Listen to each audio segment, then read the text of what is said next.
People, deluded. I'm back again now. Now, let's give the club credit. I know there's the fan banners and there's people, regardless of how you look at it, people will look at the owner, the manager, the regime, just what's going on, the mistakes of previous people within positions. Putting all of that stuff to the side, and I'm not saying it's not wrong because I share a lot of you lot's thoughts, but at the end of the day, let's just focus on this. Cut the club some credit. If we do get Pepe and Zaha, I say if we do because either or.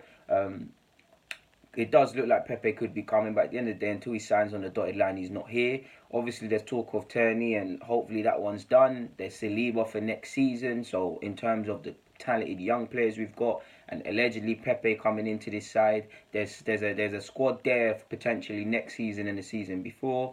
There's been some decent business. So we'll cut the club some credit, some slack. Obviously, Pepe, you'd like to think he'd bring minimum 10 goals, 10 Premier League goals, 10 Premier League assists in a good, on a bad day, really and truly, together with Lacazette and Aubameyang. Obviously, Ceballos, hopefully he can add a few more goals because I don't feel our midfield score enough. Yes, Xhaka scored a couple last season, but I don't feel there's enough goal scorers in our midfield. I know Guendouzi gets into the final third a lot, potentially something he can improve on. Xhaka is Xhaka. And Torreira offers us different strengths, and I do think he's good in the final third. And if you look at some of the goals he's been involved in, you wouldn't have him down as a goal scorer. Ceballos could be that. Defensively, we know there's several issues: keeping clean sheets, defending away from home. All of these sort of things needs to improve. But offensively, there's several things that need to improve, and it's good bringing in Ceballos and obviously Pepe together with the attackers that are actually good here. You'd think we'd score more goals and whatnot, but maybe. And again, that bringing in better players and things like that will help the cause. But again, to a degree, do we have to look at how we're trying to play? Because defensively, this is irrelevant. But if you just to highlight the defensive aspects before we go back to offensively, during last season, shots allowed on target, Arsenal allowed 185 shots on target. People. That's only been bettered, or when I say bettered, I mean the only people that allowed more was Huddersfield, West Ham, Burnley, Cardiff, Fulham, and I've just said two relegated sides there, and whatnot. And Burnley obviously play negative football, very much rely on counter attacking and all of these sort of things. Huddersfield went down as well. That's three teams I just said. So yeah, that's not good company. So we know defensively there's a lot of issues as well, people. There's a lot of issues, but offensively, people, we had one of the highest conversion rates, obviously shots to goals ratio, in the Premier League last season. But if you look at the amount of shots we're actually, if you look at the amount of shots we're actually taking, it paints a worse picture. Yes, you can say we're not shooting much, we're precise, but we all know in real terms, we're watching us. With our play is very stagnant. We're looking for Kolasinac to play an overhit or underhit pass. Beyond just the random individual moments of, at times, Lacazette, Aubameyang, Ozil, you know, them little intricate team work goals. Beyond that, there's not really fluid play. Defensively, we've got a lot of errors. But offensively, a lot of our issues have come. And if we can get some, I think that's a case for Emre. We need to really be, for me, if we could create more clear-cut chances in general play, and if we could just have more shots. I've said this before, defensively is where my most errors are.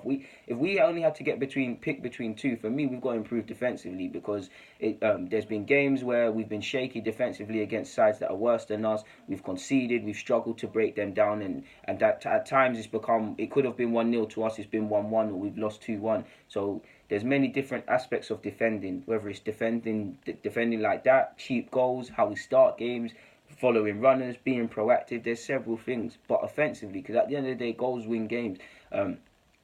Maybe Emre, with the team Emre had, he didn't really have time to mould it and whatnot into what he wants. But next season, if he gets Pepe with Ceballos and some other options, then he's got to get more out of us offensively. Yes, we scored a hell amount of goals and whatnot, but we're not.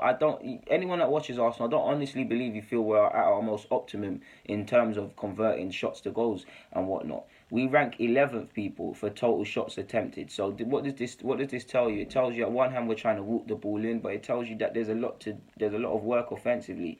In terms of recovering points, we managed to only recover 1 point from a losing position away from home last season, and we dropped 11 from winning positions, which only Newcastle, the team we play on the first game of the season, did worse than us. So we know at the end of the day, how we defend, how we keep clean sheets, how we play on our worst of days will define if we get top four. But offensively, there's a lot to be done, and this kind of hones in on the point I said, people. Yes, you can bring in Pepe, and he's a good player. He will add goals together with the goals we're already scoring.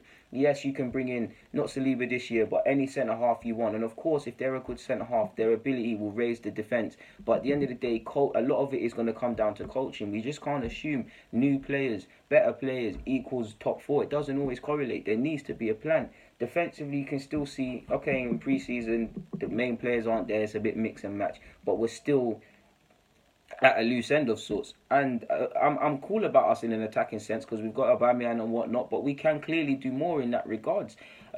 Obviously, if you tie into how we've been playing, Emre holds the record now. He broke the record for the most substitutions before the second half, which has been 28, only bettered by in 2006 or 7. Was Watford.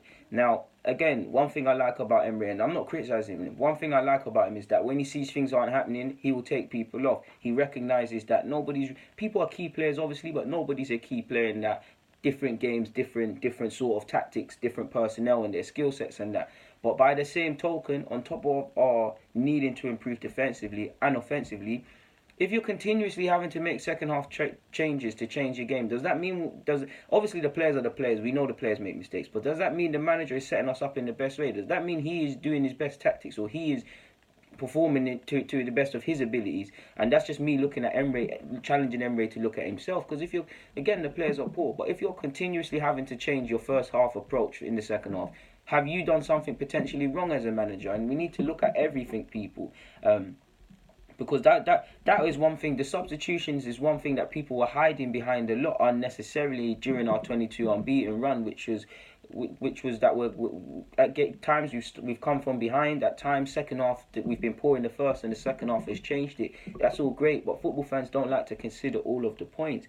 If you just look at if you just look at the 22 before and after the 22 unbeaten run. The